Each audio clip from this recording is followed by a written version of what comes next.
Hi everyone, this is E.M.P, Electromagnetic Precursors for Earthquakes. So looking at the ionospheric charging or capacitance, black and blue areas and red and white areas. The areas that we want to focus on, that's extreme charging in the ionosphere. And this is on December the 7th and the 8th. And on the 8th there was a mega quake. In the Solomon Islands, they downgraded it to 7.8, and it was first measured at about an 8. But anyways, it's a mega quake, either way you look at it, and that was at 1738 Universal Time, which was preceded by magnitude 6.7 in Northern California, just off the coast at 1449 Universal Time. So I did give multiple warnings for both of these earthquakes, and here you can see Solomon Islands, of course, was really easy to pinpoint. Just massive amounts of charging going on, especially the red and white areas, as I pointed out many times, and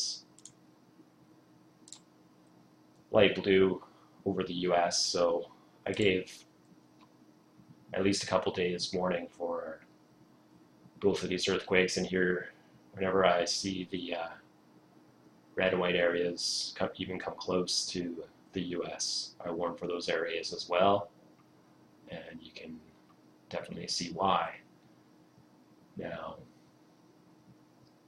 as I pointed out many times, the solar cycle is waning, so dominant force right now is dielectricity, aka the ether, and here's the gamma ray spike or dielectric discharge, and this is just massive. I also predicted this about half a day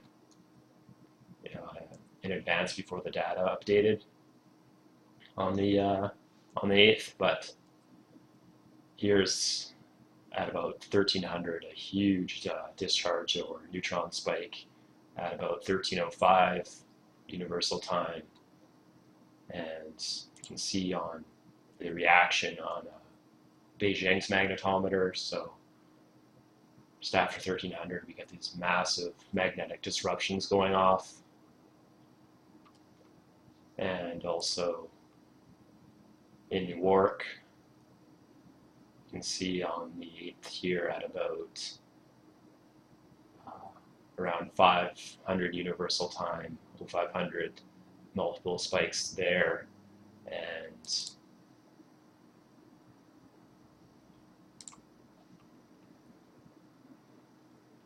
Fresno's magnetometer definitely reflects the cosmic rays or neutron spikes there. So, and then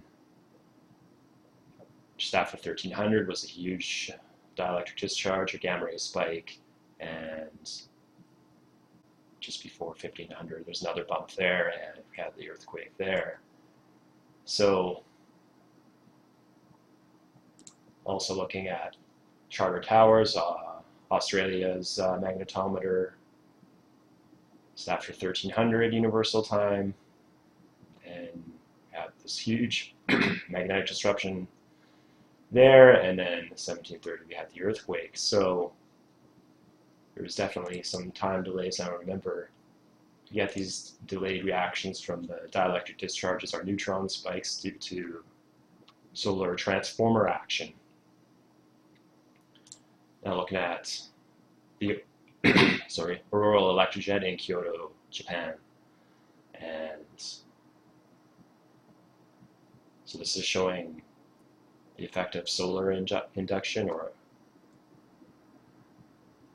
and just after 1300 where we had the spike, then there's a spike in solar induction, and then just after that we had the Cali quake.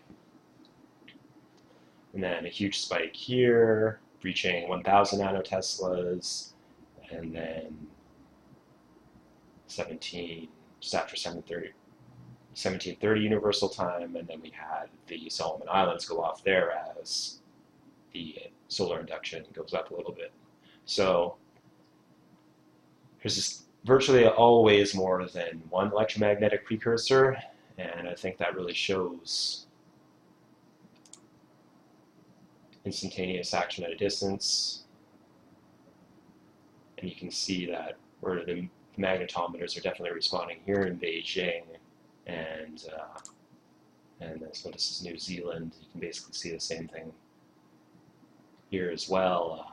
Just after the gamma ray spike, the magnetometers start going off, and really starts going off when the solar induction comes into play. So remember, my model is solely based off of Earth as a giant capacitor, and the ionosphere, which is probably about here where you see these lightning. This is, of course, from the perspective from space looking downwards. And modern science is still trying to figure out how lightning works.